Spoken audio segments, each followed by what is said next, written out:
అందరికీ నమస్తే అండి. యూట్యూబర్ ప్రశ్న రావణ్ గారు. సో ఆయన ఏలూరు సభలో పవన్ కళ్యాణ్ గారిని ఉద్దేశించిన కారణంగా ఆయన మీద 24 గంటలు తిరగకముందే ఆయన మీద పిఠాపురంలో కేసు పెట్టి ఆయన్ని అరెస్ట్ చేసి హైదరాబాద్లో పిఠాపురం పోలీస్ స్టేషన్లో ఆయన తీసుకురావడం జరిగింది. సో ఆ కేసులో ఆయనకి మొట్టమొదటిగా బెయిల్ రావడం జరిగింది.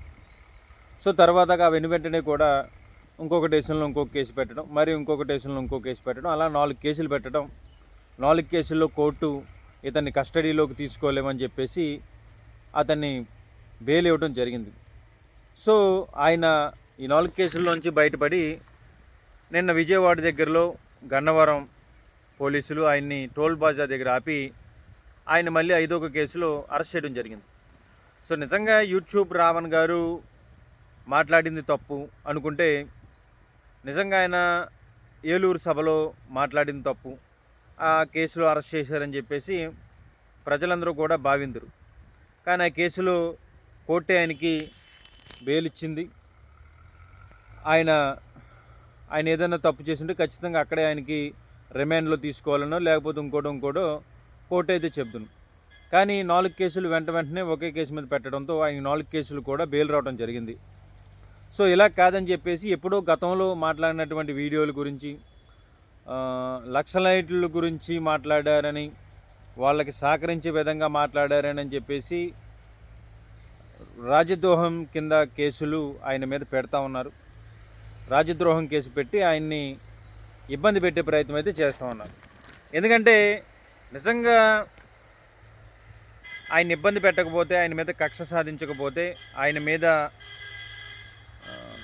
జులుం ప్రదర్శించకుండా ఉంటే ఎప్పుడో జరిగినటువంటి ఆయన మాట్లాడినటువంటి వీడియోల్లో కొన్ని తప్పులు తీసుకొని ఇప్పుడు కేసులు పెట్టి ఆయన ఇబ్బంది పెట్టే ప్రయత్నం చూస్తే నిజంగా ప్రభుత్వం ఏ దిశగా పయనిస్తూ ఉందనేది మనం అర్థం చేసుకోవచ్చు.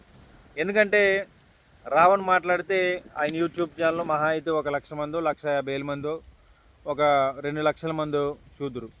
కానీ ఈ రావణ్ ఎప్పుడైతే అరెస్ట్ అయ్యాడో, ఈ 4 కోర్టులు ఎప్పుడైతే బెయిల్ ఇచ్చాయో, ఆ బెయిల్ ఇచ్చిన క్రమంలో ఇంకొక కేసులో ఆయన అరెస్ట్ చేసిన సందర్భంగా ఆయన నడి రోడ్డు మీద నిరసన చేస్తూ స్లోగన్స్ ఇస్తాం కూడా జరిగింది నిన్న విజయవాడలో.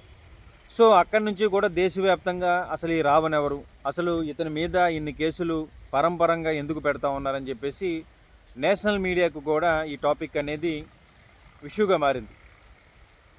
అయితే నిజంగా రావణ్ని ఈ విషయంలో పెద్దవాడిని చేస్తూ ఉన్నారా, చిన్నవాడిని చేస్తూ ఉన్నారా, ఒక సాధారణమైనటువంటి యూట్యూబర్ మీద, పిచ్చుక మీద బ్రహ్మాస్త్రం వేస్తూ ఉన్నారనేది ఒకసారి ప్రభుత్వం అనేది ఆలోచించుకోవాలి. ఎందుకంటే ఆయన మాట్లాడింది తప్పు అయితే కోర్టు పరిధిలోనే ఆయనకి శిక్ష పడుదును, ఆయన్ని కస్టడీలోకి తీసుకుందును. కానీ ఈరోజు ఆయన ఏదో ఒక విధంగా కొన్నాళ్ళ పాటు జైలు గోడల్లో బంధించాలనే కక్ష మాత్రమే ఆయన మీద పెడుతున్నట్టుగా కనబడుతూ ఉంది. నిజంగా ఏంటంటే ఈ కేసులన్నీ కూడా ఎవరి కళ్ళల్లో ఆనందం చూడడానికి కేసులు పెట్టి ఆయన్ని ఇబ్బంది పెట్టి ఆయన్ని బయటికి రానివ్వకుండా చేస్తూ ఉన్నారు అనేదే ప్రజలందరికీ కూడా తెలుసు. కానీ ఏంటంటే ప్రజలందరూ కూడా అసలు ఒక వ్యక్తి మీద వెంటనే ఈ కేసులు పెట్టడం ఏంటి, అసలు ఈ కేసుల్లో అసలు నిజాలు ఉన్నాయా, లేకపోతే ఆయన తొందరపాటు మాట్లాడిన మాటలకి కోర్టే ముందుగా ఆయనకి బెయిల్ ఇవ్వడం జరిగింది కదా, ఇన్ని విషయాలు కలిపి ఆయన ఎందుకు కక్ష సాధిస్తూ ఉన్నారని చెప్పేసి ప్రజాస్వామ్యంలో కూడా ప్రజలకు కూడా అర్థమైంది.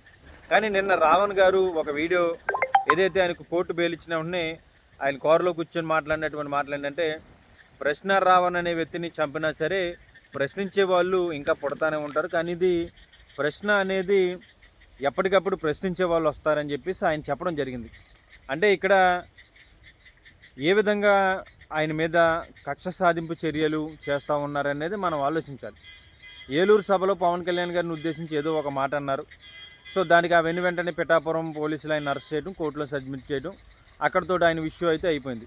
ఆ వెంటనే కూడా ఇన్ని స్టేషన్లో ఇన్ని కేసులు పెట్టడం, ఇంత వ్యవహారం చేయడం, ఇంతమంది పోలీసుల్ని ఆయన వెంట తిప్పడం, ఇంతమంది పోలీసుల విధులకి ఆటంకం కలిగించి ఆయనకి బందోబస్తు కల్పించడం అనేది నిజంగా ఇది ప్రభుత్వానికి ఒక విధంగా, పోలీసులకి, ప్రభుత్వానికి కూడా లాసు. అలాగే